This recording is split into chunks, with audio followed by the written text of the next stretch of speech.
ওই 1 মাস যে পড়া আমি পড়ছি এটা আমার কাছে, আমার নিজের কাছে এখন বিশ্বাস হয়।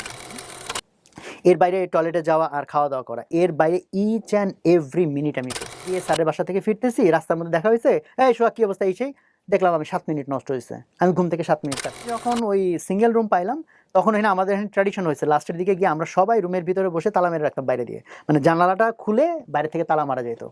মানে আমাদের তখন আমার ওই প্রেশারটা বিল্ড হয়েছে যে এখন আমাকে দিন নাই রাত নাই পড়তে হবে। বিশেষ করে যখন মডেল টেস্ট শুরু হলো, স্যারদের কাছে মডেল টেস্ট দিতাম, ওই সময় আমি 1-1.5 মাস, বিশেষ করে 1-1.5 মাস না, মডেল টেস্ট চলছে বোধহয় আরো বেশি, 1.5-2 মাস বা 3 মাস, তার মধ্যে বিশেষ করে রমজান মাসটা পড়ছিল, যে পড়া আমি পড়ছি ওই সময়, মানে এই পরিমাণ প্রেশার। আর মডেল টেস্ট চলতেছিল বলে তো ওই যে কন্টিনিউয়েশনটা সহজ ছিল, এক্সট্রা প্রেশার যে আজকে গিয়ে পরীক্ষাটা দিতে হবে।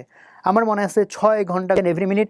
নট অনলি দ্যাট, আমি ধরেন এট দ্যাট লেভেল, মানে আনবিলিভেবল লেভেল গেছে ওটা 1 মাস ওরকম। বাট একদম পরীক্ষার আগ দিয়েও ওই লেভেলে পড়তে পারিনি। ওই রমজানের 1 মাস তখন খুব রুটিন ছিল, আমি রোজা রাখছি তখন। আমি কিন্তু আবার থ্রু আউট মাই লাইফ রোজা রাখছি ইন্টারেস্টিংলি। আমি যখন নাস্তিকতা চর্চা করছি, ইভেন অ্যাগনিস্টিক লাইফেও আমি কিন্তু রোজা রাখছি। এটা হয়তো কালচারালি ঢুকে গেছে। হ্যাঁ, ওই 1 মাসের পড়া কাইন্ড অফ আমাকে অনেক হেল্প করছে। ফার্স্ট ইয়ার ওগুলা রিকভার করা, সেকেন্ড ইয়ারে যা যা ছিল কভার করা। আর ওইটা খুব বড় অ্যাডভান্টেজ ছিল, তালা মেরে পড়ালেখা করা, সো লোকজন এসে বুঝতে না পারে যে আমরা আসি রুমের ভিতরে। শুধু আমি না, তখন ট্র্যাডিশন হয়ে গেছিল, আমরা রুমে সবাই তালা মেরে পড়তাম। আমি একটা কথা বলি, এটা একটু গল্পের বাইরে চলে যাচ্ছে, স্কিল বলি, বলেন।